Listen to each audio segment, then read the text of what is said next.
Para começar, queria chamar a atenção que voltar a pensar, ou digamos, retornar a 2013, as jornadas de 2013, à luz do que nós hoje sabemos, né, a partir de 2018 e do momento presente, e é significativo que a gente esteja aqui neste sábado, pouco mais de 24 horas da cassação, perdão, da decisão de tornar inelegível por 8 anos o ex-presidente Bolsonaro, e me parece que nós nos defrontamos com alguns paradoxos. Eu queria chamar a atenção para esses paradoxos para a gente dar início aqui à nossa conversa. O primeiro paradoxo a despeito de 2013, da jornada de 2013, encerrar como potencialidade uma sociedade, um sistema político e um Estado mais democrático, quem recolheu aquela energia que foi disparada naquele momento, quem deu tradução política eleitoral a julho de 2013, foi Jair Bolsonaro. Então, acho que tem uma ligação entre junho de 2013 e outubro. Eu não quero dizer aqui, não é a teoria do ovo da serpente, não é a ideia de que o bolsonarismo estivesse prefigurado naquelas manifestações. É preciso considerar as mediações, o que transcorreu entre essas duas datas, junho de 2013 e outubro de 2018. E meu argumento fundamental é que no meio do caminho tinha a Lava Jato. E é por esta mediação que eu acho que há uma conexão entre 2013 e 2018, e eu vou procurar sustentar esse argumento. O outro paradoxo é que há razões para uma avaliação em que nós consideremos que hoje estamos pior do que estávamos no período anterior a 2013.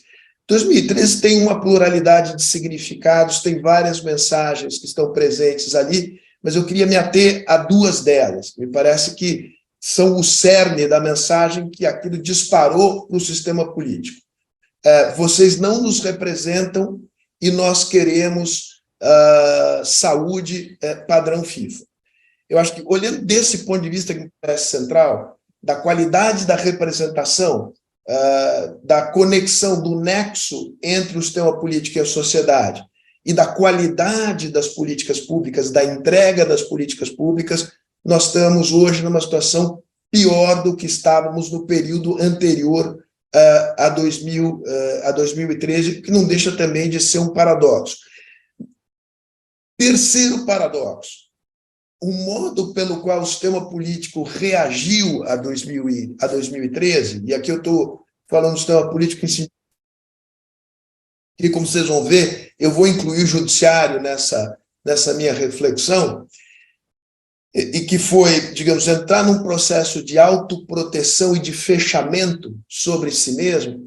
Esse processo de fechamento sobre si mesmo, paradoxalmente, a meu juízo, ajudou a deter a marcha sobre Roma. O que eu estou chamando a marcha sobre Roma é o avanço do bolsonarismo, digamos, é a implantação de um regime abertamente autoritário no Brasil. Então, eu acho que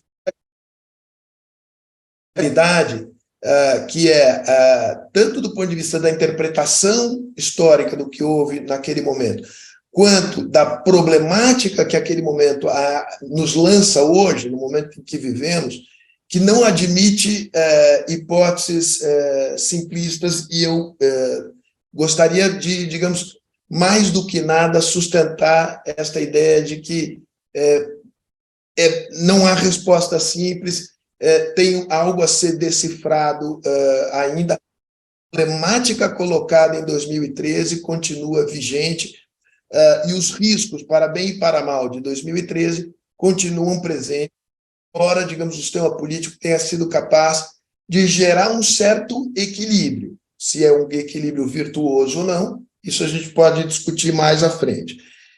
Causas de 2013. E eu queria chamar a atenção aqui, que me parece que é o livro mais bem feito sobre as causas de 2013, no plural, que é o livro da Ângela Alonso, recém-lançado pela Companhia das Letras, que é o 13, a política de rua de Lula a Dilma. Eu aprendi muito lendo o livro e recomendo, porque o livro, além de ser uma pesquisa muito bem feita, quase que uma etnografia dos movimentos sociais, ele é muito bem escrito, ele se lê quase como um thriller político. Né? E o que argumenta a Ângela, que me parece importante? Ela põe a lupa em uma série de mudanças que vinham ocorrendo na sociedade brasileira, no nível, digamos, molecular da sociedade brasileira, a partir da entrada do PT no governo. Ela chama atenção para o fato de que houve mudanças que abriram frentes de disputa em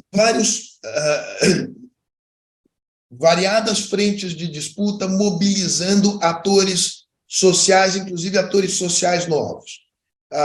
Uma dessas frentes é a chamada frente distributiva, e aqui ela está falando não apenas da distribuição de bens materiais, mas também de bens imateriais, da disputa em torno de sinais de prestígio e posições de status na sociedade. Acho que é importante lembrar isso, porque há uma tendência a uma interpretação economicista de 2013, como se ali houvesse apenas uma demanda por bens materiais adicionais aos que já haviam sido alcançados anteriormente. Essa turma tem refrigerador, agora eles querem serviços públicos de qualidade. Isto é verdade, mas havia algo mais em disputa ali. Né?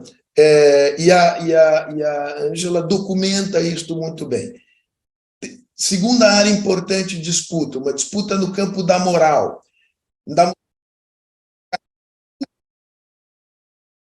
A pública é em torno, basicamente, do tema da corrupção, e eu voltarei a ele, porque ele me parece central.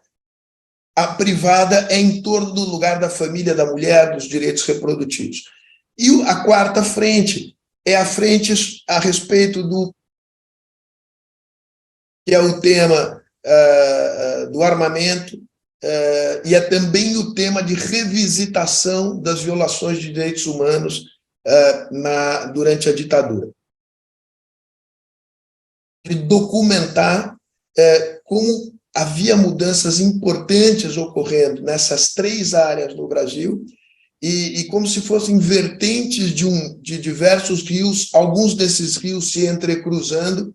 Isto levou a um caldeirão que ferveu em 2013.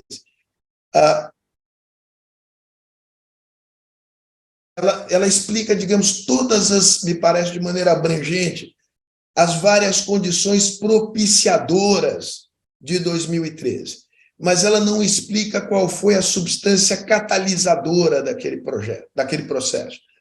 Há coisas fortuitas, né? A própria repressão policial, em 13 de junho de 2013, a meu juízo, foi um desses fatores catalisadores. Mas eu queria chamar atenção centralmente para o fato de que, ao longo de 2012 até fevereiro de 2013, o Brasil foi exposto na televisão, não apenas na TV Justiça, mas pelo conjunto dos telejornais, dos canais de televisão e rádio, mesmo internet do país, ao processo de julgamento do Mensalão, em que as vísceras do país vieram à tona. O modo pelo qual, digamos, a política vinha sendo feita no Brasil. Naquele momento, digamos, atingindo ainda uma parte importante, mas limitada dos partidos, e do partido governo naquele momento, do PT. Né?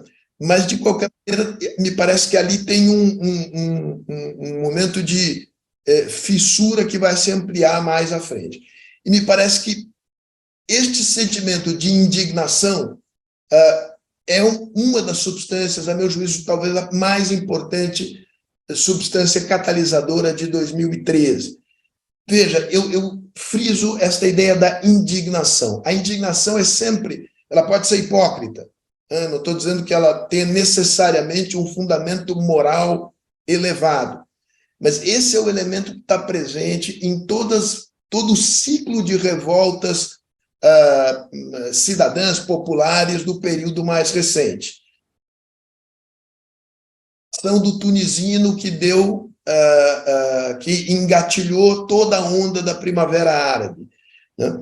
O Occupy Wall Street foi disparado pela não punição, digamos, dos tubarões do mercado de capitais americano depois da grande crise financeira de 2018. Me parece que aqui o tema da corrupção jogou um papel absolutamente chave.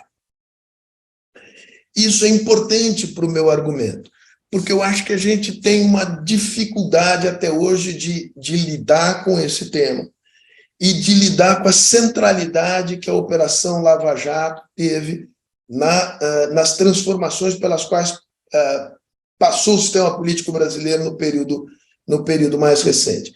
E acho que a gente tem que fazer uma enorme autocrítica a esse respeito, porque me parece que as razões pelas quais nós temos dificuldade de lidar com esse tema me parece que são óbvias, porque nós fechamos os olhos para a importância desse tema. A verdade é essa, né? E por nós, eu tô me referindo aos principais dirigentes dos partidos democráticos da nova república, e, em grande medida, eu me incluo aí intelectuais públicos e aqueles que estiveram nos governos, né? Nós sabíamos como a política no Brasil era financiada, né? E nós não enfrentamos esse tema. Nós, em grande medida, nos calamos e nos deixamos levar aqui e acolá por afinidades partidárias, paixões partidárias. O resultado disso foi muito grave. Nós entregamos esse patrimônio ao discurso da antipolítica, e quem surfou essa onda foi a extrema-direita. A ligação da Lava Jato, de 2013 com a Lava Jato, ela me parece, ela não é apenas do ponto de vista do espírito do tempo, do zeitgeist, ela tem uma vinculação do ponto de vista jurídico, legislativo e institucional. Todos aqui hão de lembrar que a primeira reação do governo Dilma às jornadas de junho foi acelerar no Congresso 2 projetos que ali dormitavam, projetos de iniciativa do Executivo: a Lei Anticorrupção e a Lei contra o Crime Organizado. A Lei Anticorrupção objetificava a culpa das empresas em casos de corrupção. A Lei contra o Crime Organizado consagrava a figura da delação premiada no mundo jurídico brasileiro.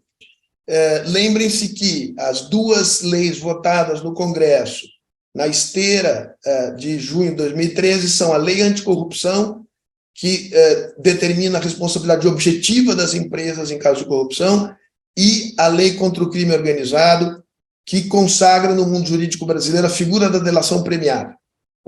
Eu não estou dizendo que essas leis não foram importantes. Eu não estou dizendo que a Lava Jato foi uma operação que tem uma espécie de vício original, digamos, um alvo claro, determinado no início, que era destruir a classe política no seu conjunto, e o PT e a figura do presidente Lula em particular. Eu não creio nessa tese. Eu acho que podemos discutir, isso é muito mais complexo. Eu não creio na teoria do ovo da serpente. Agora, no processo de desenvolvimento da Lava Jato, né, há uma autonomização das forças, dos operadores, da operação nas suas várias frentes, e o surgimento de personagens jurídico-políticos. Nas palavras do Werneck Viana, uma espécie de tenentismo sem causa. Então, eu queria chamar a atenção, digamos, para essa centralidade que o tema da corrupção e o modo pelo qual a Operação Lava Jato transcorreu, para explicar essa conexão que eu vejo entre a jornada de 2013, 2018, outubro, e o surgimento do bolsonarismo. Porque 2013 abre um repertório, um cardápio de possibilidades, mas a possibilidade que se materializou politicamente foi a ascensão do bolsonarismo, a vitória de Bolsonaro, colocando de lado outras possibilidades existentes, pelo menos como virtualidades. O sistema reagiu ao choque que representou a Lava Jato e a ascensão do bolsonarismo. E esse choque, esse ajuste foi basicamente um ajuste defensivo de autoproteção, que se deu fundamentalmente pelos seguintes movimentos: a criação de mecanismos de financiamento público da política. Ou seja, o STF tornou proibida a doação de pessoa jurídica, o sistema político reagiu a isso, consagrando mecanismos que asseguram o financiamento dos partidos e das eleições com poupudos recursos do Tesouro, sem regras na sua distribuição, fortalecendo as oligarquias partidárias. Era a única alternativa? Claramente não era. Houve uma proposta do deputado Marcos Pestana, sobre a qual a gente pode discutir depois, que foi derrotada na Câmara e cuja premissa era a adoção de um sistema de financiamento público, mas com mecanismos de financiamento e regras de alocação dos recursos muito diferentes das que acabaram prevalecendo. Um mecanismo que assegurava receitas e que não criava mecanismos efetivos de controle sobre os gastos. Era a única alternativa? Não era. O senador Anastasia apresentou um PL, chamado a PL do compliance dos partidos, que dorme até hoje, desde 2017, no Senado Federal. Outros movimentos de autoproteção do sistema,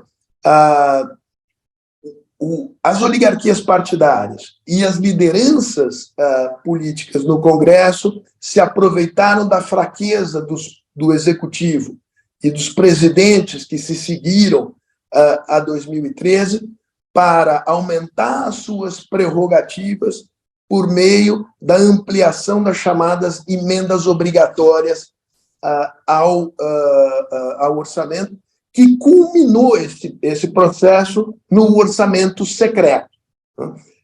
Ele foi parcialmente desmontado, mais recentemente, mas apenas parcialmente.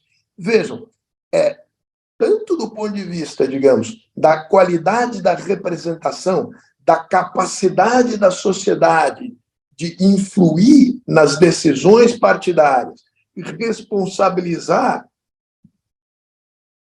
os parlamentares, quanto do ponto de vista da qualidade das políticas públicas, esses movimentos que eu menciono aqui implicaram numa perda de qualidade evidente do ponto de vista, digamos, do sistema político brasileiro e, portanto, ao meu juízo, marcam uma derrota, né, das jornadas de 2013, se considerarmos ali que as duas mensagens principais eram: não nos representam e nós queremos saúde e educação padrão FIFA. Lembro aqui também que, de alguma maneira, e de maneira conflituosa, mas o STF também participou desse modo de ajuste do sistema político, da disrupção causada, sobretudo, pela Lava Jato. O STF entrou desfazendo a Lava Jato, com implicações políticas muito importantes, né?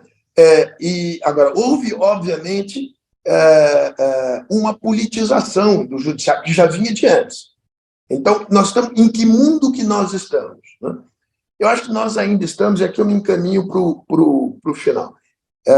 Eu acho que nós estamos ainda num mundo conhecido. Qual é o mundo conhecido? Uma parte do mundo em que nós estamos é um mundo conhecido, que é o mundo do presidencialismo de coalizão. Está aqui o Sérgio, que é o pai do conceito. Né? Desse ponto de vista, o sistema está aí, né? Mas ele sofreu mutações importantes. E ele vem num processo de transição e uma reconfiguração que não está consolidada. O sistema partidário está mudando, né? A hiperfragmentação que havia tende a se reduzir. Há um rebalanceamento de forças entre o Executivo e o Congresso. Há um protagonismo do STF, que foi muito importante num determinado momento, mas que representa um problema do ponto de vista da qualidade da nossa democracia. Há um protagonismo dos mecanismos de controle, em particular do TCU, que também representa um problema do ponto de vista da qualidade da nossa democracia. É um quadro de preto ou branco? Não é um quadro de preto ou branco. É um quadro de vários tons de cinza, mas que é importante tê-lo em consideração para responder a pergunta: o que fazer? O que é possível fazer? Eu só queria fazer um último comentário.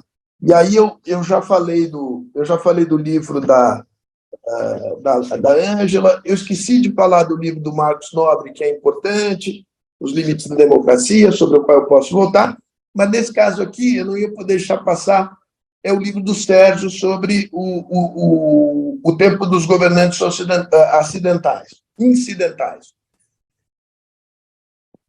Em que contexto esse processo se dá? De uma metamorfose global no nível da estrutura das sociedades, no nível técnico da tecnologia e no nível científico. Né? E acho que é nesse nível que a gente deve se colocar para não ficar apenas numa agenda de reforma institucional convencional. Eu acho que sei o que dá para fazer na área das reformas institucionais convencionais, mas eu acho que ele tem que começar com cuidado, com parcimônia, mas com alguma ousadia, uma agenda mais experimental de revigoramento da representação, da democracia representativa, que não pode estar dissociada de uma agenda de reforma também experimental, tem a convencional, mas tem uma experimental, que visa dar ganho de eficiência ao Estado. Porque a crise de legitimidade da democracia ela é decorrente de um duplo déficit.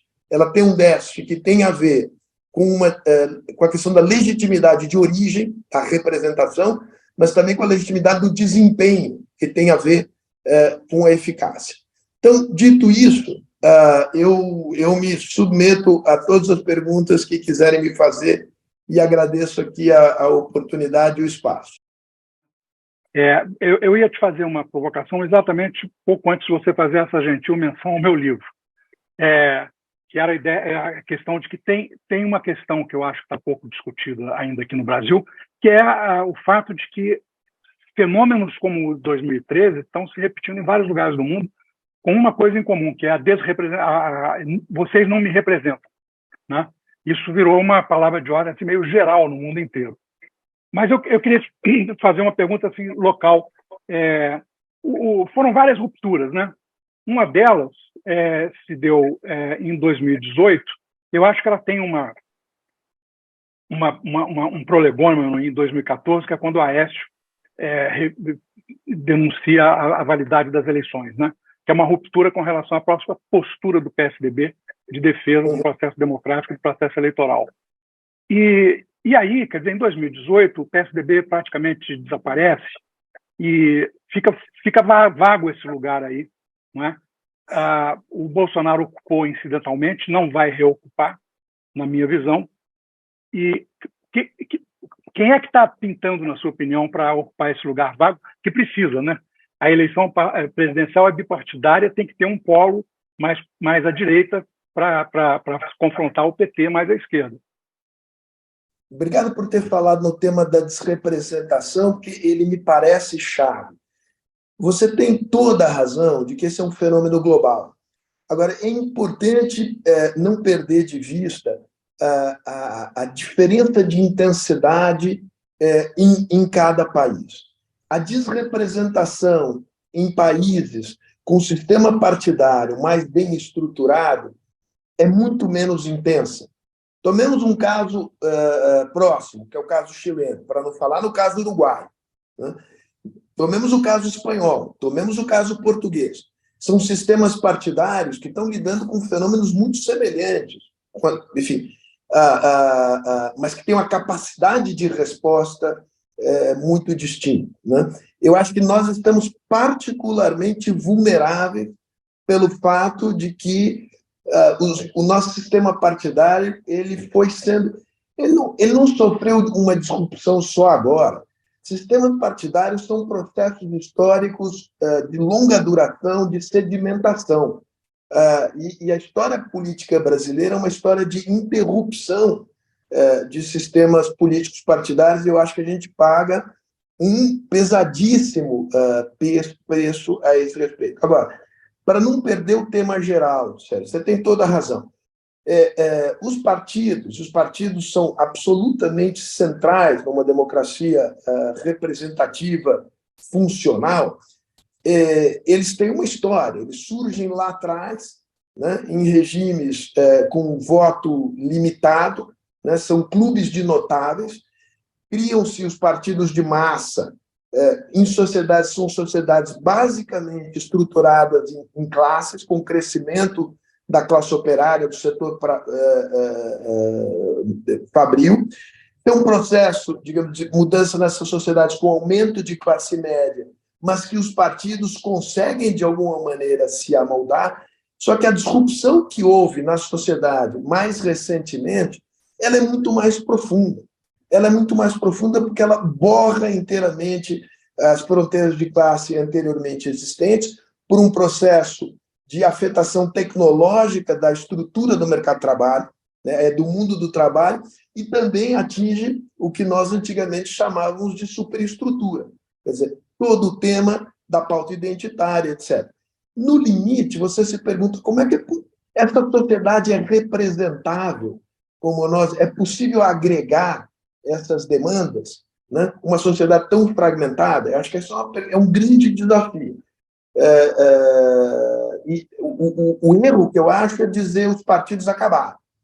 Não será por meio dos partidos. Eu estou convencido que, se não for por meio de um sistema partidário pluripartidário, será por meio de um partido, de um sistema de partido único, né? A nossa opção é isso. Você acha que isso não funciona? Não tem nenhuma utopia russoísta de que a vontade geral vai emergir da reunião dos cidadãos em assembleia, né? Ou o Partido Comunista Chinês, ou então um sistema pluripartidário que funciona. Muito bem, vamos descer ao terreno da disputa política. Eu acho que se abriu uma oportunidade grande para a consolidação de um polo de direita racional, mais racional, né? Quem fez esse papel durante a Pax tucano-petista, né? E o Marcos Nobre tem menos saudade desse período do que eu tenho. Ele vê mais defeitos nesse período do que eu vejo. Eu vejo mais qualidades. O que nós vamos assistir agora é uma coisa pior, eu acho. É uma coisa pior, porque não é uma direita...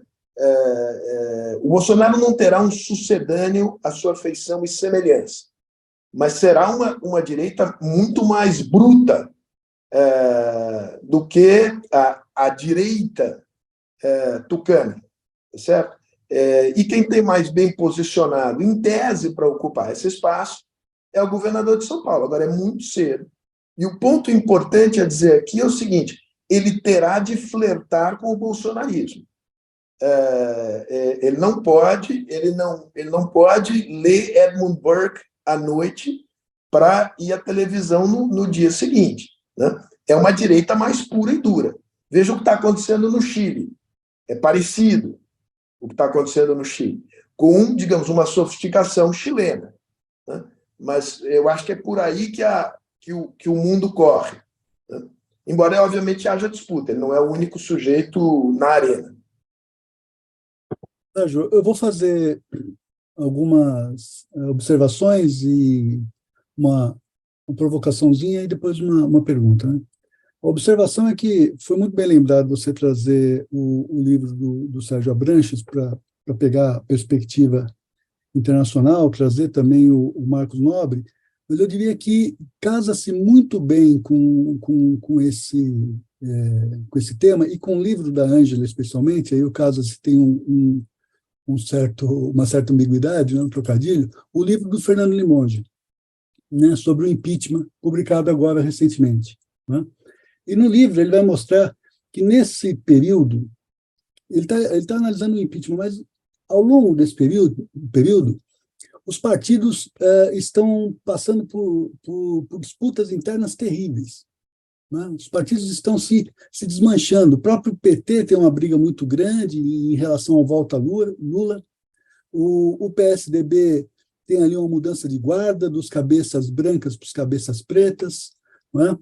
Então, o regime, o sistema político, ele está especialmente fragilizado por todas essas questões internacionais que o Sérgio levanta, né, desde sempre, desde da era do imprevisto, até anterior a esse livro, mas também pelas suas questões internas, pela sua fragilidade interna. E aí, a brincadeira que eu vou fazer com você, acho que só você vai entender, quer dizer, é uma brincadeira de dizer que o presidencialismo de coalizão, né, funciona e funciona bem, né? E é claro que eu não estou fazendo uma referência aqui ao Sérgio Abranches, que é o pai do termo, e sabe que não funciona bem, mas alguns intérpretes do presidencialismo de coalizão apontando que é um sistema ótimo, que funciona direitinho, e etc. Olha a beleza, olha que coisa bacana, como não funciona. Quer dizer, a qualidade desse sistema é muito ruim, e ele veio, ao longo do tempo, fracionando os partidos internamente. Essa é a observação que eu queria fazer. Se você quiser comentar, tudo bem. Agora, eu quero só pegar um último ponto, que seria muito rápido. Eu tenho estudado a minha vida toda uma questão específica, que é a liderança política, né? E aí, se você pega no século XX, é uma coisa maravilhosa, né? Você pega a Europa dos anos 80, 90, né? Você pega o Brasil mesmo, o Brasil sempre teve liderança política, né? Teve no Império, na Primeira República, depois na transição, liderança política. Mas você acha, Sérgio, que com esses novos movimentos desse tipo, tão fracionados, você acha que a liderança política morreu? Porque você acredita que os partidos não, e não podem morrer, e o sistema multipartidário não pode morrer. Mas a liderança política, você vê transformação. Claro que é a transformação do seu jeito, mas como que você enxerga a liderança política? Você que trabalhou com o Fernando Henrique, que é talvez um exemplo extraordinário disso. Não se trata de ser a favor ou contra o presidencialismo de coalizão. Nesse ponto aqui eu sou estruturalista, quer dizer, eu não acho que a gente tenha alternativa. Acho que, como o Sérgio mostra no artigo dele de 87, 88, ele corresponde a características estruturais do país que não vão se alterar, né? Então, é nesse terreno que nós temos que nos mover, e as reformas têm esses limites, tá certo? E acho que há formas de fazer o sistema funcionar muito melhor. Você fez uma brincadeira só de private joke. Eu adoro o Carlos Pereira, mas eu acho que eu brinco com ele, eu falo que remédio que você toma aí, que eu quero tomar também, porque ele vê sempre um quadro rosa, ele criou uma espécie de fetiche sexual com o presidencialismo de coalizão. Eu acho que há, fetiches sexuais mais interessantes do que o presidencialismo de coalizão. Mas não tem alternativa, Carlos, esse é o jogo. A questão da liderança, eu acho que aí o Sérgio tem uma sacada boa na ideia das lideranças incidentais, né, dos presidentes incidentais, que resultam, ao meu juízo, de mudanças na estrutura social técnica e comunicacional global da sociedade, que enfraquecem os partidos. Porque o que aconteceu? Quer dizer, quando você tinha quando o jogo democrático, a democracia liberal do século XIX era uma democracia elitista de notáveis, tá certo? De gente de prestígio, estirpe, dinheiro, e a escolha política, a rotação das elites estava dentro daquele pequeno círculo. Veio a democracia de massas, e como é que essa geringonça funcionou? Funcionou por causa dos partidos. Os partidos foram mecanismos extraordinários de seleção de quadros. Como é que você combina sufrágio universal, né, com qualidade e visão de Estado? Vou dizer de uma maneira a mais grosseira possível, mas é para deixar a coisa muito clara. Como é que você coloca a tigrada toda para dentro, né, e mantém uma certa perspectiva estratégica de composição de interesses, de manejo do aparelho do Estado, não com base nas necessidades de curto prazo e nos impulsos momentâneos. Foram os partidos que permitiram isso, e as burocracias, e as grandes burocracias. Os partidos se fragilizaram enormemente, né?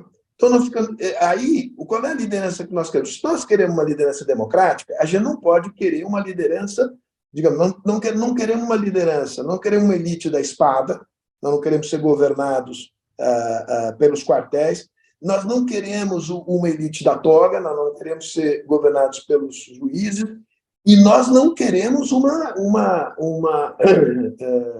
que os sábios nos governem, que os cientistas nos governem. Então, nós estamos condenados a produzir lideranças políticas, senão não tem democracia. O problema é que, com variações nos países, pelas razões que o Sérgio descreve bem, nós estamos submetidos a um processo de roleta. A gente imaginar que um sujeito desclassificado, como o Trump, pode se reeleger presidente da República, é uma coisa, digamos, é um desafio que a democracia nunca enfrentou. Nunca enfrentou. Bolsonaro, idem aqui, né? Agora, você me dizer como é que você reconstrói esse processo, a resposta honesta é que nós não sabemos. Eu posso olhar alguns casos, só para terminar.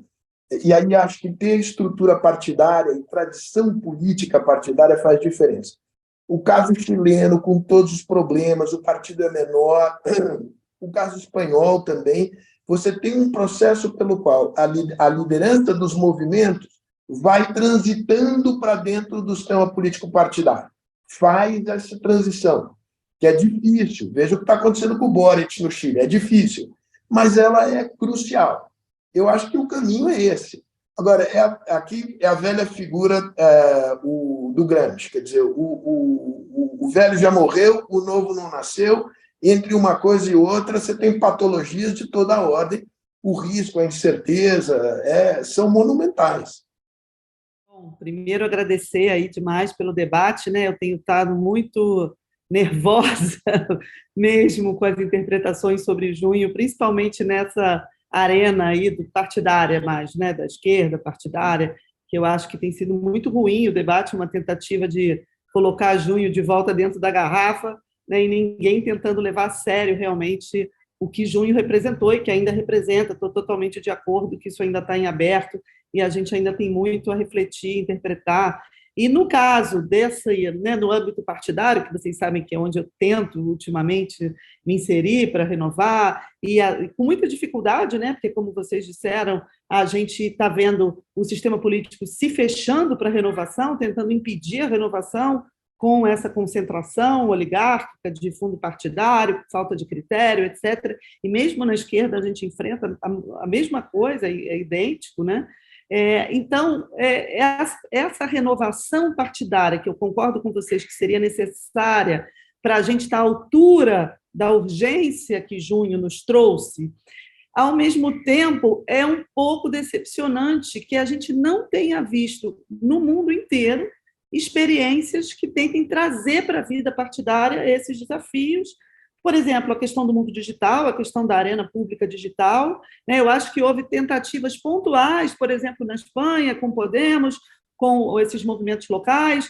Só a Ada Colau sobreviveu, né? O Podemos está numa derrocada terrível. Então, assim, também, ao mesmo tempo, como a gente explica e como a gente não fica, né, abrindo aqui com vocês, eu nem publicamente nem falaria algo tão pessimista. Mas aqui entre nós, eu acho que a gente pode pensar, né, como a gente entende que desde, né, da crise de 2008, 2011, quando esses movimentos começaram ao redor do mundo, a gente não tenha conseguido trazer essa necessidade de renovação, de oxigenação para a vida partidária praticamente em lugar nenhum do mundo. Imagino que esse comentário seja de alguma maneira dirigido a mim, né? Quer dizer, primeiro uma reação.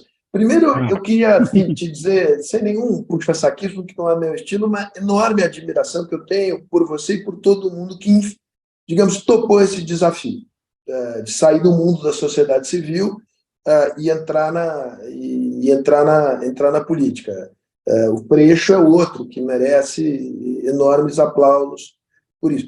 É um trânsito muito difícil. E é um trânsito muito difícil porque os partidos, e isso vale da direita à esquerda, eu acho que, digamos, a lei de ferro das oligarquias partidárias, ela se aplica para todo mundo, né?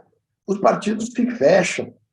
Eu assisti isso de perto em 2014, quando na campanha do Aécio, e concordo aqui com o Sérgio que, enfim, não vale nem a pena comentar muito o Aécio, impetrar aquela ação de anulação de mandato eletivo para encher o saco do PT, abriu a caixa de Pandora, mas eu assisti naquele processo um engajamento de gente jovem na campanha do Aécio, que depois foi bater as portas do PSDB para dizer: a gente quer entrar, mas a gente quer entrar em conjunto, não é cooptação individual, e a gente quer alteração nos estatutos do partido, de tal maneira a democratizar a vida interna. Foi vergonhoso, eu assisti isso de perto, aquela simpatia tucana, todo mundo recebeu a garotada e tal, levou a garotada no bico, né? E a garotada saiu. Quer dizer, o problema é o seguinte, quer dizer, Tatiana, é muito importante ficar cutucando, mas essas portas dos partidos, a meu juízo, elas só se abrem no meio de uma crise brutal de legitimidade. E o fato é que agora, digamos, eles conseguiram, foi brilhante essa operação de ajuste que eles fizeram, brilhante, vai demorar muito tempo, eu acho, salvo um meteorito, tá certo? Pode vir um meteorito e arrebenta tudo, né? Isso é bom, isso é ruim, vamos ver. Mas o processo, em circunstâncias normais, é muito lento. Muito lento. Aquilo que o Weber dizia, a política é como perfurar tábuas duras, né? Com uma verruma, que acho que é uma furadeira e tal, precisa de sentido, de rumo e determinação. E a gente tem que ter uma espécie de generosidade de dizer, olha, a gente vai ficar tentando, mas possivelmente o nosso ciclo de vida é curto demais para assistir a mudanças que a gente gostaria de assistir, tá certo? Salvo se vier um meteorito, né? Agora, depende, né? O meteorito que a gente recebeu no período mais recente é muito pior do que viver no meio dos dinossauros da velha oligarquia partidária, né? Eu prefiro o Lira ao Bolsonaro, se essa é a escolha. Eu terminei ontem a leitura de um livro que me impressionou muito, A Razão dos Centavos, do Roberto Andrés. O livro abre uma gama enorme de análises sobre 2013, mas há um eixo condutor. O eixo condutor é que junho de 2013 é, na verdade, mais um episódio de uma série de revoltas contra o transporte público que no Brasil remontam a 1880. E a cada 15 anos, a cada 2 décadas, no máximo, de maneira regular, como se fosse um baixo contínuo inesperado, essas revoltas retornam e com violência crescente. É o primeiro ponto do argumento dele. Há um segundo ponto, Sérgio Fausto, que me impressionou muito, daí a pergunta, é que ele se pergunta pela especificidade do junho de 2013. E ele vai além da questão das redes sociais, do universo digital, na sua capacidade de mobilização em todas as manifestações da década de 10 dos anos 2000. O que ele propõe é que, em alguma medida, a radicalização de junho de 2013 se associa a uma dicotomia que ele chama de ampliação do solo e teto muito baixo. Isto é, ele mostra que uma série de conquistas sociais e uma série de ganhos efetivos e concretos realizados, especialmente nos 2 primeiros governos do presidente Lula, aumentaram o patamar das expectativas do cotidiano e, sobretudo, propiciaram uma visão crítica sobre a própria realidade que antes não era tão visível. Então, junho de 2013, em alguma medida, se relaciona com essa história de longa duração, cujo centro é a crise urbana. E as cidades brasileiras são uma espécie de microcosmos selvagem da própria organização brasileira hierárquica e desigual. E essa explosão, desde 1880, a cada 15, 20 anos, no transporte público, é precisamente o paradoxo da mobilidade das pessoas que são cada vez jogadas mais para a periferia e têm os trabalhos nas áreas cada vez mais distantes. A pergunta, então, Sérgio Fausto, esse livro me impressionou muito, e aproveitando para associar o presidencialismo de coalizão, proposto brilhantemente pelo Sérgio Abranches, em que medida nós estamos chegando num momento no Brasil em que a possibilidade de conciliações macunaímicas, e se eu compreendo bem, Sérgio, o Abranches, o presidencialismo de coalizão é também um pouco essas conciliações macunaímicas, por exemplo, Fernando Henrique Cardoso e Antônio Carlos Magalhães, Lula e José Sarney. Em que medida essas conciliações macunaímicas não precisam ceder lugar na sociedade brasileira ao que eu chamaria de conflito democrático, isto é, uma explicitação das diferenças dentro das regras do jogo democrático, de modo a produzir modificações reais, sem as quais parece que a possibilidade do retorno de uma barbárie Bolsonaro estará sempre na esquina. Muito obrigado pela reflexão, Sérgio Fausto. As 2 teses do livro. A primeira está errada, a segunda está certa. Essa ideia de procurar regularidades nas revoltas em torno do transporte, ele tem uma intuição aí de que a qualidade da vida urbana afeta, digamos, tem algo a ver com essas manifestações. Mas, obviamente, buscar essa regularidade na história e procurar explicar 2013 com base neste tema da mobilidade me parece de um reducionismo enorme. A segunda resposta, tese dele está completamente correta, eu diria que essa tese está muito bem documentada no livro da Ângela. Esta questão, digamos, da combinação entre o moderno e o atrasado, da infiltração do atrasado no moderno, essa maneira do Brasil de gerir o conflito, eu diria o seguinte: a gente pode ter mudança de grau nisso. Eu acho que é importante a explicitação do conflito. Para te dar um exemplo muito concreto, as reformas tributárias em pauta no Congresso hoje, sobretudo quando chegar a reforma tributária sobre a renda, vai explicitar conflitos distributivos. Isso é muito importante. Agora, não nos enganemos. O Brasil precisa de as características da formação histórico-estrutural do Brasil determina a existência do presidencialismo de coalizão e nos condena a um certo grau de macunaísmo, né? Aqui, quem quiser deixar o macunaíma de lado inteiramente para forçar o conflito e para explicitar o conflito sem entender os equilíbrios federativos de classe, de corporações, não dura no poder. Isso eu te digo não só porque eu li na história, eu vi de perto. Minha pergunta é singela e simples, né? Na tua leitura você estava falando de 2 elementos ali de junho, né? Um, educação padrão FIFA, outro não nos representa, né? Esse não nos representa ali, na verdade, tinha 2 coisas, né? Quando a gente olha para as pesquisas de opinião, né? É uma espécie de impulso anticorrupção misturado com uma rejeição da representação, como se até se houvesse uma dedução, né? Esse sistema é corrupto, logo fora todos.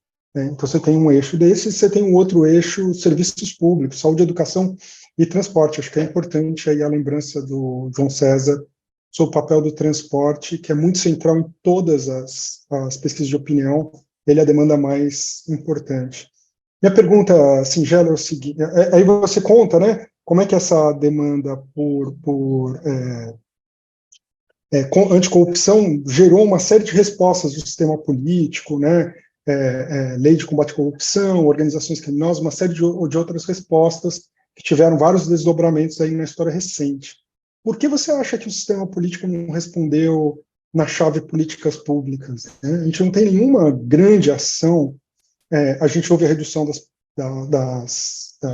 das passagens, né? No próprio mês de junho, no início de julho, foi muito significativo, isso deve ter dado aí no quase 0,5% do PIB de subsídio ao sistema de transporte público, mas tudo foi revertido em 2014, e a gente não teve. Por que você acha que o sistema político não atendeu a outra metade das reivindicações de junho? Não atendeu, acho que as duas. Primeiro, eu vou dizer o seguinte, nós temos um problema de governança do orçamento, e, em particular, do investimento público no Brasil. Ainda que um governante iluminado saiba exatamente que investimentos fazer para responder a essas expectativas prioritárias de aumento da qualidade na oferta de serviço público, em particular de infraestrutura, não só física, mas humana, entre a decisão dele aqui e a chegada no dinheiro da ponta, a quantidade de distorções no meio do caminho é gigantesca. Você tem pouca margem fiscal, porque as despesas obrigatórias praticamente comem o orçamento inteiro. O que te sobra de fração para você direcionar com maior discricionariedade, uma parte disso vira emenda parlamentar, que se tornaram obrigatórias, cujo padrão é de uma fragmentação gigantesca, tá certo? Além disso, você tem todo o problema dos processos licitatórios, o problema, digamos, da presença de jogo de cartas marcadas na contratação de obras.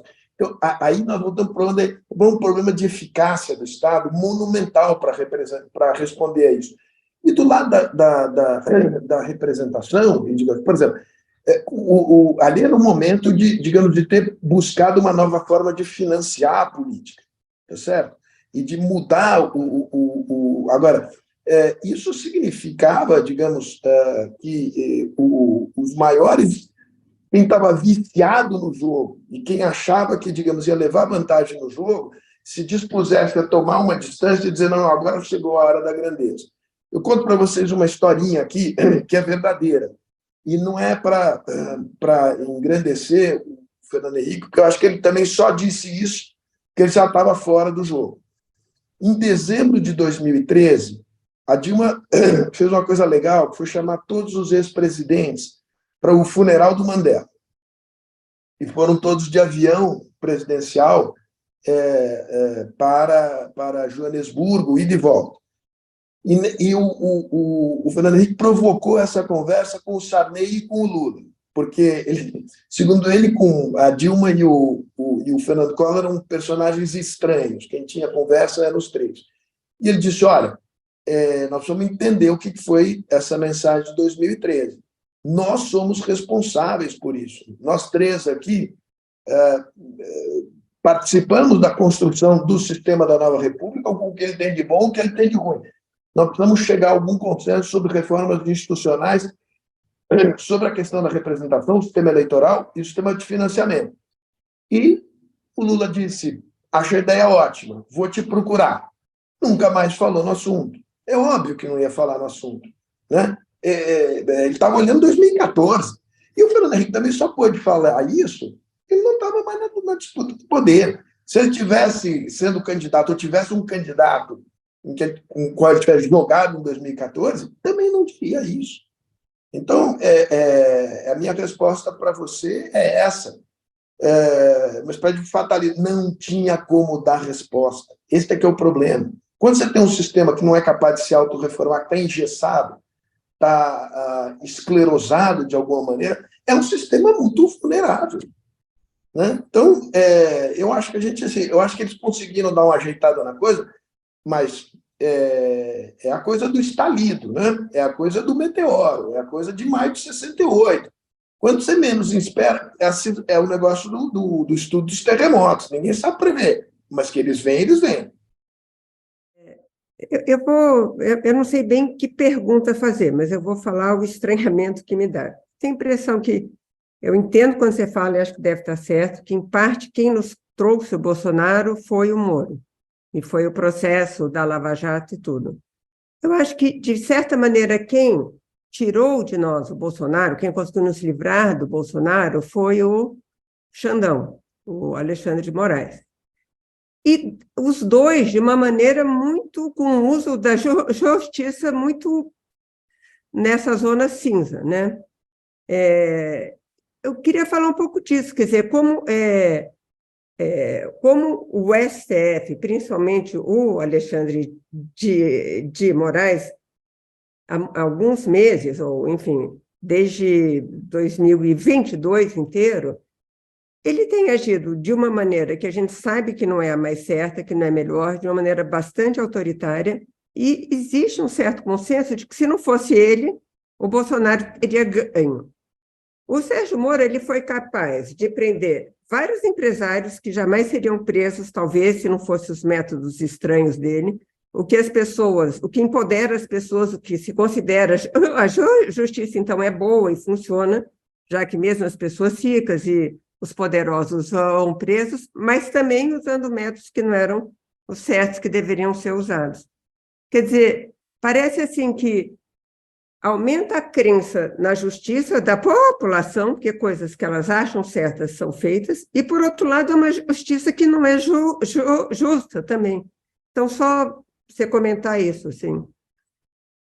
Bia, é isso mesmo, né? E eu acho que as duas coisas são sintomas de um sistema de representação política que não está funcionando, não está conseguindo processar os conflitos, não para escamotear os conflitos e para manter o status quo, mas que seja capaz de encontrar caminhos de mudança dentro dos canais institucionais, mas para fazer a mudança. E o que acontece? Você fica sujeito a personagens salvacionistas, né? Você citou, o Moro é isso, digamos, a expressão exponencial disso. Eu acho que o Alexandre está num nível, tem uma noção da institucionalidade maior, mas, obviamente, ele está operando, ao meu juízo, já um pouco fora dos limites da razoabilidade. E com decisões, são decisões, obviamente, que depois são submetidas a uma instância colegiada, mas elas são, em primeiro lugar, decisões monocráticas, tomadas de imediato. E o paradoxo está aí. Diante de e neste caso, extraordinário, eu acho que as decisões dele foram fundamentais. Se ele não tivesse agido pronta e monocraticamente, eu acho que o risco de nós, eu não digo que o golpe prevaleceria, se consolidaria, mas que nós teríamos uma insurreição no Brasil depois da eleição, nós teríamos, com bloqueio de estradas, com rebelião nos quartéis, uma coisa bastante mais complicada. Agora, esse é o problema. Quer dizer, as instituições estão funcionando mais ou menos, né? Tem muita gente fora da casinha, né? E que conta com o beneplácito, o apoio da população, que é mais um sinal de descrença no funcionamento institucional. Quando eu convidei você e pensei no tema a partir do seu artigo no Valor, confesso para você que eu estava pensando mais na dinâmica do movimento em si, e não tanto na dinâmica política em torno, né? A questão das manifestações me interessava muito entender como é que a coisa se declancha, como é que isso surge. E eu, inclusive, tem uma frase que você coloca no artigo lá do Valor, abre aspas, nos anos 90, o ex-presidente Fernando Henrique, talvez influenciado pelo que tinha visto em 68 na França, já dizia que quando você tem sociedades complexas, de repente ela entra em curto-circuito. Uma grande ebulição, ninguém consegue prever. A metáfora do terremoto serve bem. Terremotos são assim, você sabe que virão, mas não sabe quando como e com qual intensidade. Quer dizer, eu fiquei um pouco seduzido por essa sua reflexão, até e também pelo fato de você mencionar que a compreensão de 2013 ainda não está conclusa, ou seja, está incompleta, que eu fiquei pensando muito nessa dinâmica, até por conta da minha experiência como observador de alguns movimentos recentes, na França em particular, acompanhei presencialmente várias manifestações dos coletes amarelos na França. Eu entrava na manifestação quase que como um estudioso, né? E agora, recentemente, na manifestação da reforma da Previdência, eu participei durante horas acompanhando para tentar entender aquela dinâmica. E aí, correndo talvez o risco de entrar na seara do Eugênio Butti, que fez reflexões seminais sobre essa dinâmica mesmo do movimento em si, da passeata, em suma, das ruas, né? Da democracia participativa, né? Eu fiz algumas anotações que vou só mencionar aqui en passant. Tenho a impressão que o movimento ele adquire uma dinâmica, uma certa autonomia depois que ele começa. Depois que ele está nas ruas, ele perde talvez o seu vínculo com a motivação original. Isso eu vi nos coletes amarelos claramente, foram muitas manifestações, e aí novos gritos de guerra vão surgindo que não estavam antes, ao longo do movimento, né? Isso é bem interessante, não estavam no radar, e aí esses movimentos adquirem uma dimensão, tanto da Previdência recente que eu participei, quanto dos coletes amarelos. O antissistema é antissistema. No fundo, é meio anti a democracia da maneira como ela funciona. Esse é o que ganha vitalidade nessas manifestações, né? É como se, de repente, tivesse aí uma vontade de transgressão que contamina todo mundo nas ruas, né? Transgredir, não é de quebrar tanto, em que pese eu ter assistido o incêndio lá do La Rotonde e outros atos de vandalismo, né? Mas o que me chama a atenção é que as duas manifestações que eu acompanhei mais de perto, elas viram uma festa, um encontro estético, há uma dimensão imagética nas manifestações. E eu, quando era militante lá décadas atrás, não tinha essa dimensão estética como eu vejo hoje, né? Quer dizer, ela adquire uma dimensão de divertimento também, de entretenimento. Pode ser bizarro o que eu estou dizendo, mas é de dança, de uma festa, literalmente. Então, eu queria que você refletisse um pouco sobre essa transgressão que seduz as pessoas ficam seduzidas pela manifestação em si, né? Eu comprei um livro, Sérgio, agora, ano passado, que o título é sobre a experiência de Israel, e o título da autora é Democracia Sem Emoções, que, para mim, depois, sobretudo, dessas minhas experiências, é uma coisa que não faz o menor sentido. Democracia sem emoções, descasada de emoções, de paixões, de afetos, né? E eu via isso muito claramente. Então, o primeiro ponto da minha consulta a você é sobre essa questão dessa dinâmica autônoma que as manifestações adquirem, que saem fora da sua motivação original. E a última coisa que eu queria, dentro desse contexto, já que a gente falou de democracia participativa, essa revolta, vamos chamar assim, a cólera, como os franceses chamam, né? Colère, que no fundo a tradução para o português é apenas e tão somente indignação.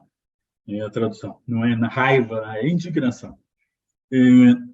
Colocou em xeque a democracia representativa.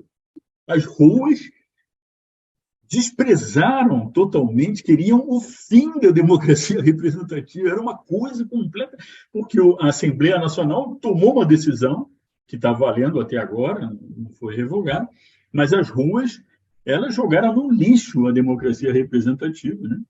não aceitando aquelas decisões, né? Então, a pergunta que eu te faço aí, sim, é uma pergunta mais objetiva.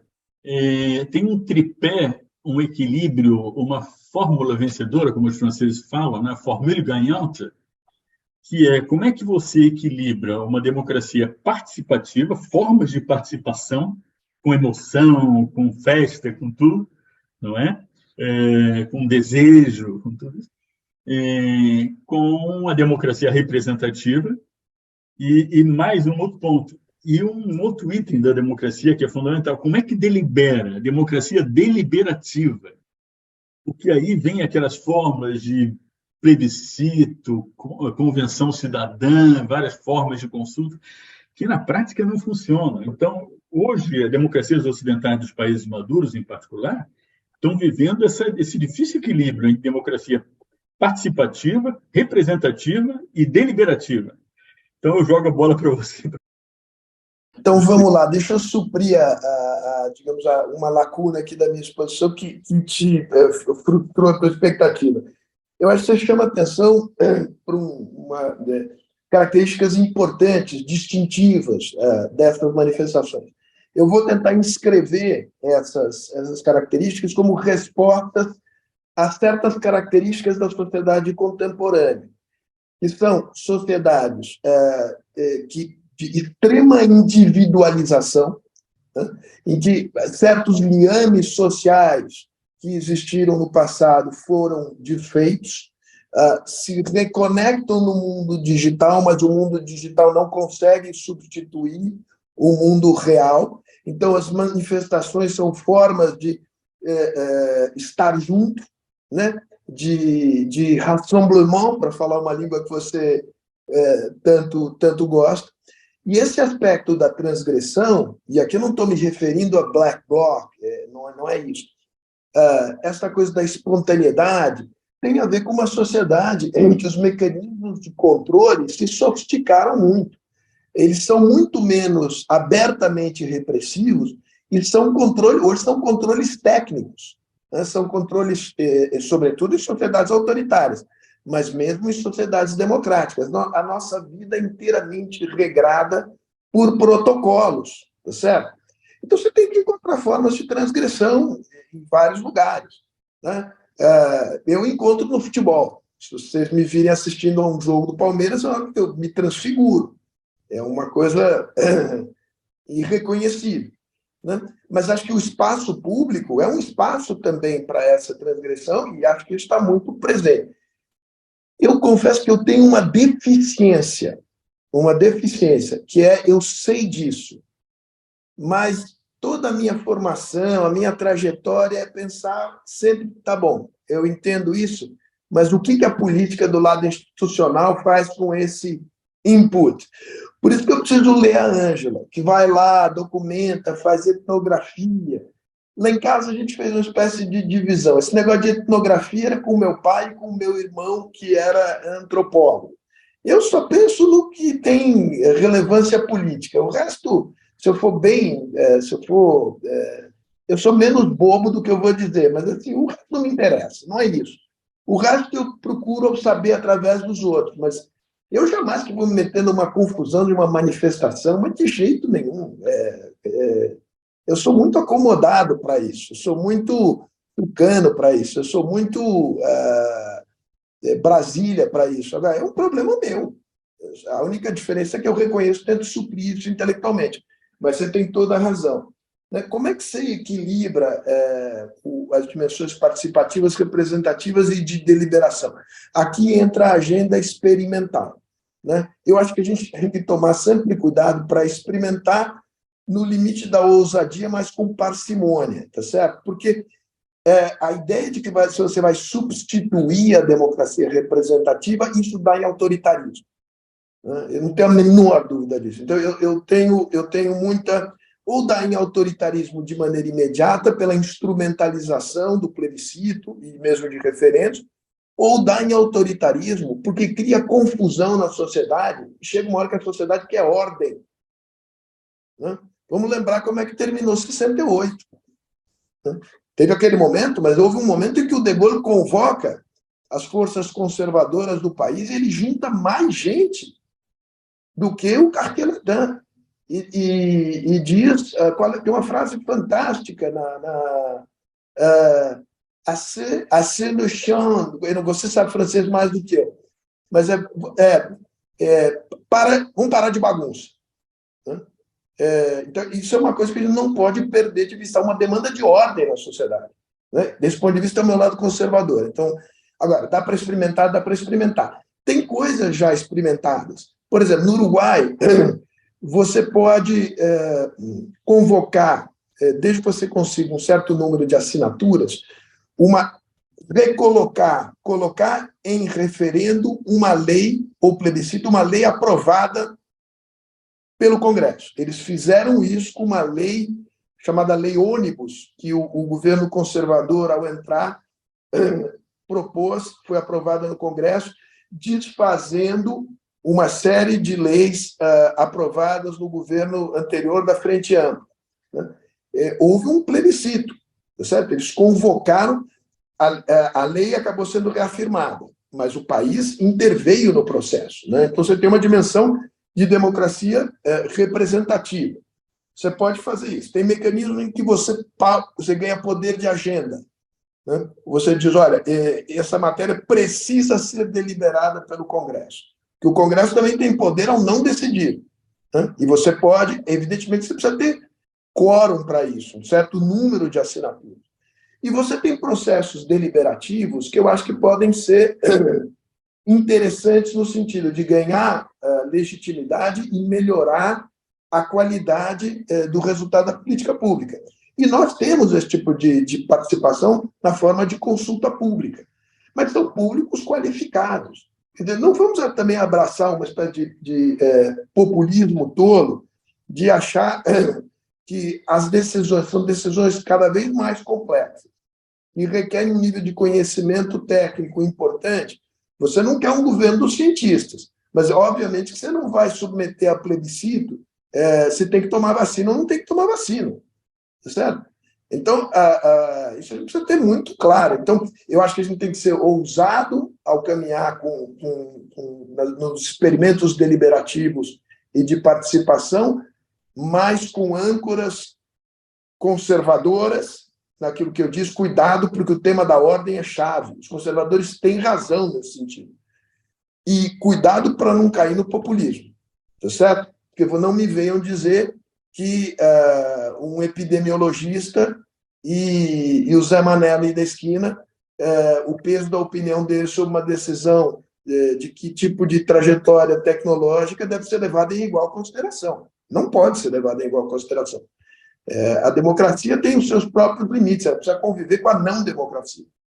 Essa discussão da democracia deliberativa, ela está muito presente na França, muito presente. Só que a ideia de plebiscito, por exemplo, há um consenso de que os plebiscitos já nascem com pecado original.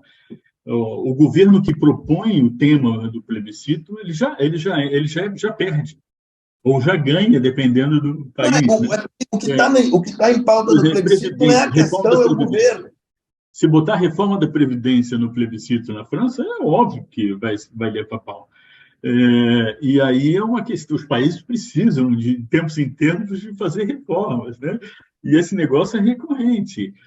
Plebiscitos mais genéricos, eutanásia, aí sim tem alguma chance de ter um amparo, mas plebiscitos por questões aí do dia a dia é muito mais complicado. A tal da Convenção Cidadã que o Macron fez, uma coisa linda, aí chamou os experts para explicar para aquelas pessoas sorteadas aleatoriamente a questão do climática, né? E só que aí a acusação os experts eram todos enviesados numa única direção. Então, tudo isso já ninguém leva mais a sério, esse negócio de convenção cidadã e tal. É só para comentar que a democracia deliberativa tem um grande desafio pela frente. Quer dizer, mas aí, Otávio, aí acho que não aceitam a representação. Sejamos maoístas. O Mao disse, deixem as 100 flores, que as 100 flores floresçam.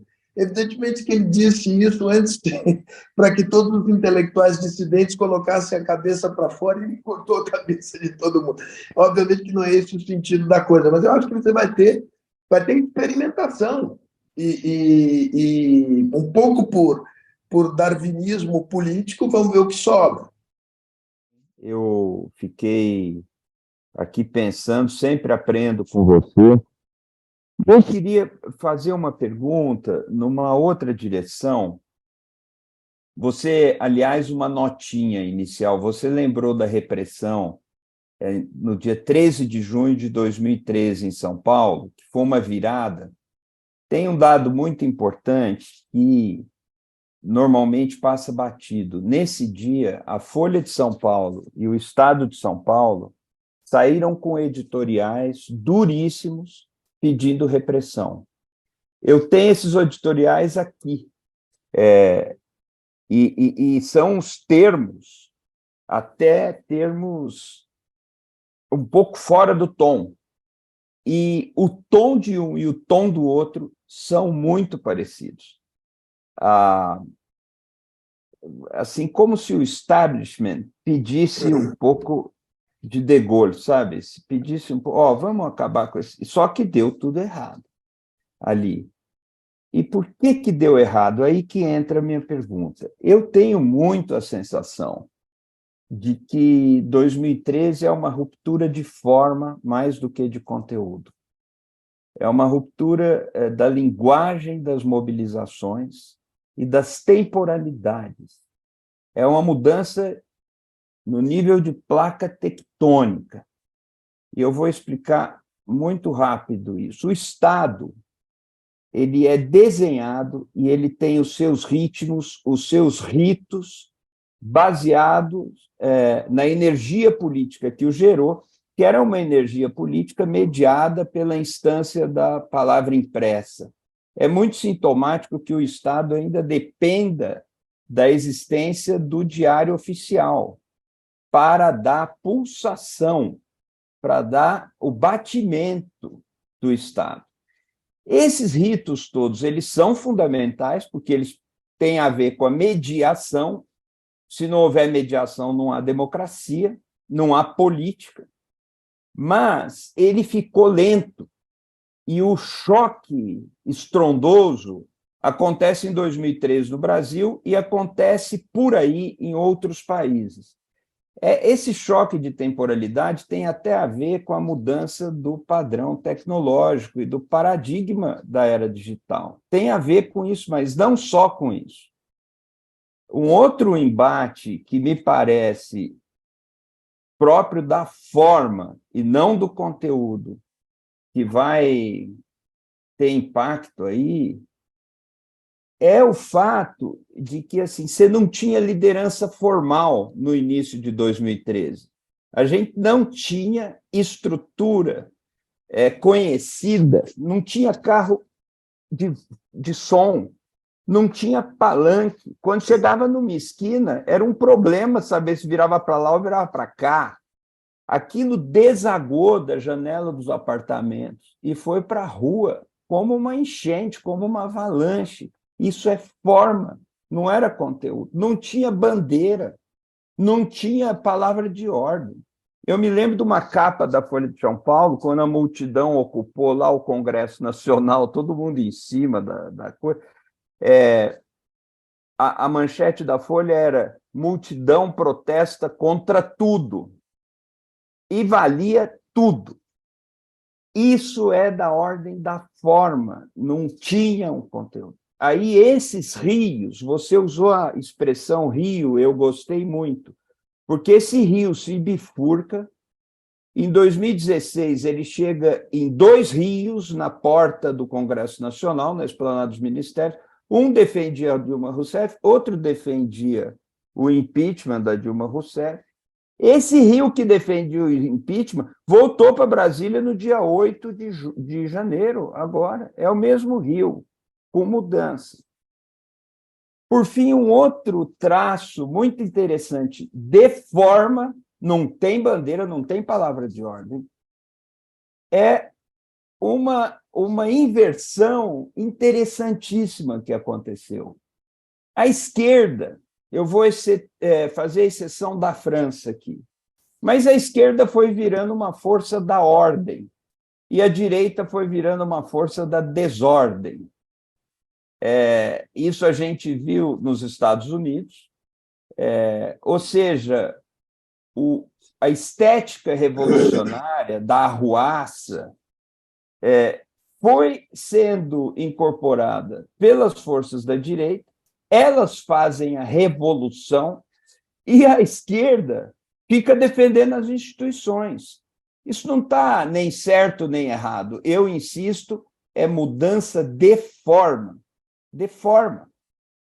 Veja que em 84, eu vivi isso, você viveu isso, a gente ia para a rua de camisa amarela. Em 2016 e por aí, quem ia de camisa amarela eram essas outras pessoas da extrema-direita antidemocrática. É uma inversão de forma, mas ela traz junto esse negócio. A esquerda virou a defesa da institucionalidade. Nos Estados Unidos, a esquerda filiou gente para, nos estados que deu a vitória ao Biden, votarem nele, e isso definiu a vitória. A esquerda trazia gente para o sistema político.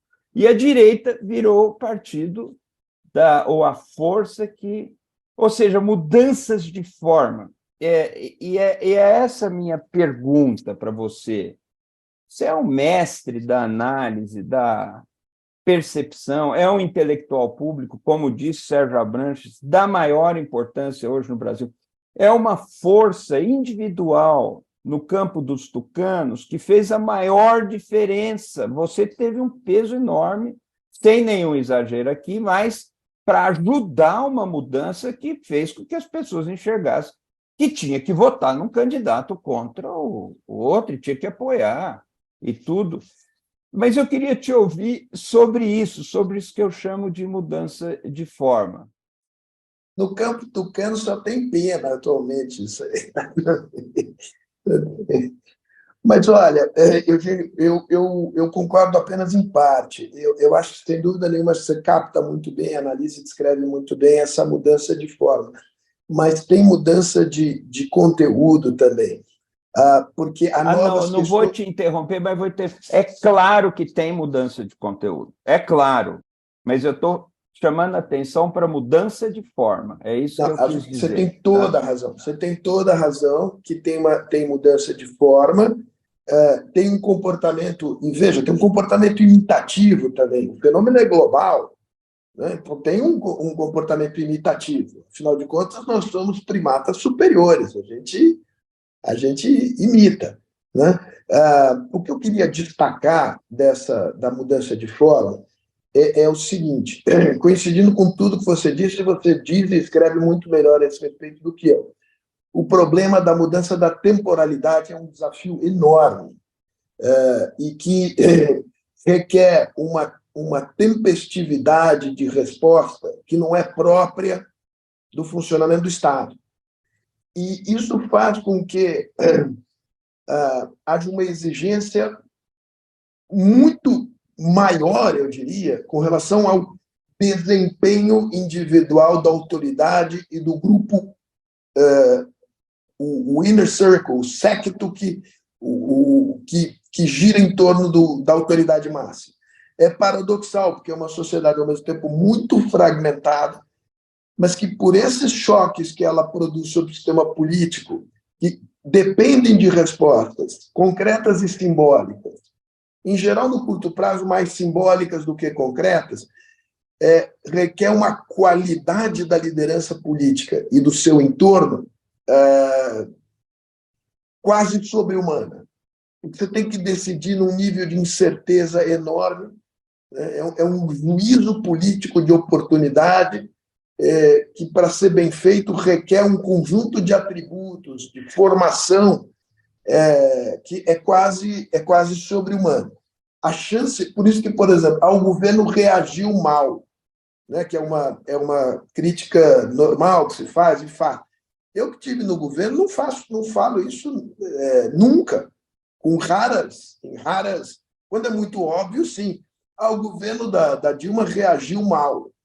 Eu acho que o grande erro ali foi a ideia esdrúxula, que não passou por uma consulta jurídica mínima, de convocação de uma Assembleia Nacional Constituinte restrita à reforma política, não tinha nem pé nem cabeça.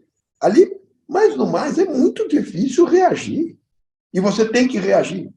Né? Então, é o drama do nosso sistema. E a grande preocupação é um sistema que produz, com mais frequência do que seria desejável, presidentes incidentais, como diria o Sérgio. Portanto, o risco de curto-circuito é muito grande. Agora, de conteúdo, duas coisas que acho que são importantes aí. Tem uma entrada na pauta que é dos temas identitários. Isso muda, isso é um input diferente para o sistema político e para os partidos. Como é que você faz a agregação dessas demandas numa agenda mais ampla, de expansão da cidadania? E você tem uma entrada do tema ambiental, né, que coloca um tema de uma generalidade superior. Né? Isso tudo é novo, e é novo do ponto de vista do conteúdo. Esse tema é um tema assim com múltiplas facetas, né? Nós estamos só tocando algumas delas, né? Eu queria fazer basicamente duas linhas de questões aqui. A primeira diz respeito ao momento de 2013. Porque em 2013 o país crescia, a taxa de desemprego era baixa, nós tínhamos uma situação, vamos dizer assim, do ponto de vista, apesar de toda a reclamação que vai aparecer, né, estádios padrão da FIFA, todas as reclamações que estavam acontecendo, nós vimos na esteira de um processo que era um processo de uma reação boa do país, do ponto de vista econômico, em relação à crise de 2008. Né? O país não estava em crise econômica. Né? Então, a primeira questão que eu queria colocar é um pouco essa. A questão, o salário mínimo estava no pico. Né? O salário mínimo estava no pico. Nós tínhamos uma situação econômica que não justificaria uma reação, vamos dizer assim, uma reação por parte, vamos dizer assim, uma reação do ponto de vista da situação econômica. Embora, como já foi falado aqui, talvez houvesse uma expectativa de uma situação melhor do que estava se vivendo naquele momento. Né? Embora não concorde totalmente com o livro que já foi citado aqui, do Sérgio Andrés, que diz que o problema urbano foi central nesse momento, mas tem uma análise que, inclusive, foi muito colocada pelo Fernando Haddad na eleição de 2012, que a vida para dentro, da porta para dentro estava boa, mas da porta para fora estava ruim. Né? Pode ser que tivesse alguma coisa nesse sentido, e talvez isso pudesse justificar uma reação, por exemplo, em relação à questão da mobilidade, mas certamente não foi esse aspecto que foi o aspecto determinante do que aconteceu, mesmo porque eu acompanhei muito, eu era vereador na época, eu acompanhei essas manifestações dia a dia. As manifestações em relação ao passe livre, embora tivesse alguma presença importante, elas estavam longe de se representar uma grande uma certa insurgência popular. Ela vai ficar grande entre essa manifestação com muita repressão que acontece no dia 13 e na segunda-feira seguinte, quando no Largo da Batata, né, nós temos ali uma multidão enorme que não tinha mais nada a ver com os 20 centavos, até porque isso, de certa maneira, saiu da pauta, e que tinha, inclusive, uma composição social muito diferente daquela, e, a partir dali, a coisa desandou num sentido muito... Né, como já foi falado aqui também, nós fomos por uma linha de, contra tudo, contra todos, e ninguém sabia muito bem qual era a pauta e nem quem era a liderança. Agora, a segunda pergunta, então, a primeira é essa, quer dizer, as determinações econômicas, elas têm a ver ou elas simplesmente foram nós estávamos vivendo um momento de expectativas frustradas, frente a um crescimento econômico que estava acontecendo e com políticas públicas que talvez não respondessem às expectativas que tinham. E a segunda tem a ver com essa questão política. Veja que a gente teve aí uma frente, vamos dizer assim, né, uma frente contra o governo da Dilma. Ela foi se constituindo, e ela teve um histórico. Ela foi para a eleição em 2014, depois ela foi para a questão da prisão do Lula, né, para o impeachment. Tudo isso vai acontecendo uma frente contra o governo da Dilma e o governo do PT. Né? De repente, essa frente que, de alguma maneira, o PSDB tinha uma presença importante, porque o Aécio foi lá pedir o recontagem de votos e depois todas as forças políticas participaram do impeachment da Dilma. De repente, isso, né, meio que se dilui na questão do Bolsonaro. Eu queria que você falasse um pouquinho sobre esse momento. Quer dizer, como é que você vê um momento em que o PSDB, particularmente, perde totalmente o protagonismo nesse processo, principalmente em 2018, e o bolsonarismo surge como uma grande força caudatária desse processo. Por que isso acontece? Qual foi o problema que, do ponto de vista dessa frente de oposição, vamos dizer assim, como é que o PSDB perde o protagonismo nesse processo? Né? Então, é um pouco isso que eu queria te perguntar, e né, eu acho que você esteve muito no centro dessa questão nesse momento. O Sérgio Abrantes me autorizou aqui a fazer a pergunta do Ricardo Abramovay, por escrito, que tem tudo a ver com a pergunta do Nabil. Então, acho que você vai poder responder na sequência. Né? Então, eu vou ler aqui a pergunta que o Ricardo pediu gentilmente que a gente fizesse. Então, vamos lá. Em 2013, a renda dos mais pobres vinha aumentando num ritmo superior à dos mais ricos.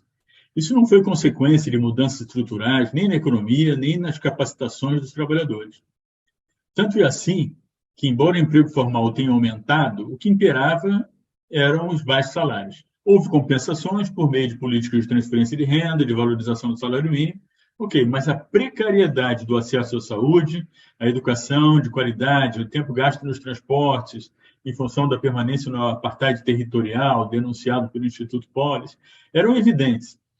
Francisco Ferreira, num trabalho do Banco Mundial, temia o ressentimento da classe média com esse tipo de mobilidade social tão apoiada por políticas de transferência de renda em ações do Estado e não em transformações estruturais. Você acha que, perguntou o Ricardo, você acha que os desdobramentos da jornada de 2013, sua capitalização pela extrema-direita, são consequência desse ressentimento? Algo meio assim, se eu trabalhei e cheguei lá, por que eu tenho que sustentar quem não conseguiu? Essa o Ricardo pediu para ler para você. Que o Ricardo coloca elementos muito importantes. Mas deixa eu começar pelo Nabil. Nabil, você tem toda a razão que tentar correlacionar indicadores econômicos agregados, crescimento do PIB, crescimento da massa salarial, indicadores do emprego e a jornada de 2013, você não explica coisa alguma. Se você entrar por uma explicação economicista, estrito sensu, você não tem chave explicativa alguma.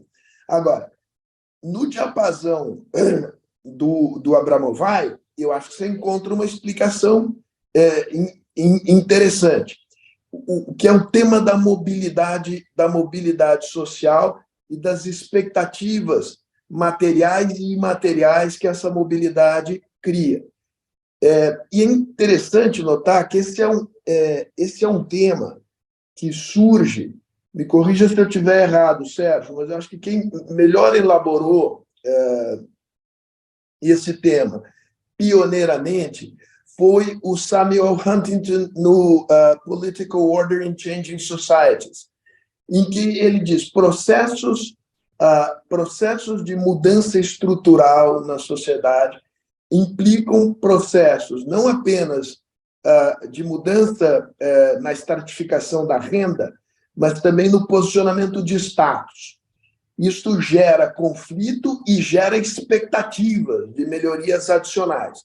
Essas expectativas estão relacionadas com o aumento da percepção dos cidadãos a respeito de que posição eles ocupam relativamente a outros e da condição de taxpayer, muitas vezes, desse cidadão. E acho que esse fenômeno ocorreu aqui. Eu acho que se você quiser fazer uma classificação grosseira, mas de alguma maneira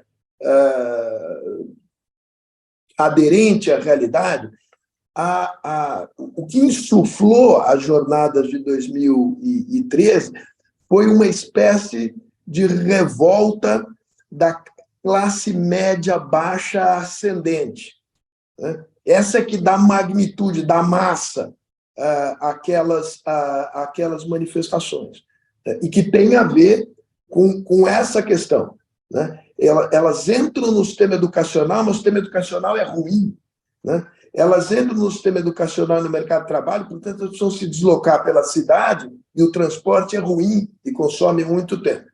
E essa é uma temática que é uma temática válida, acho que, para o conjunto da América Latina, e que é tema de um livrinho pequenininho aqui, fininho, mas precioso, de um sociólogo peruano chamado Danilo Martuchelli, que analisa o novo papel político do que ele chama das classes intermediárias populares, né?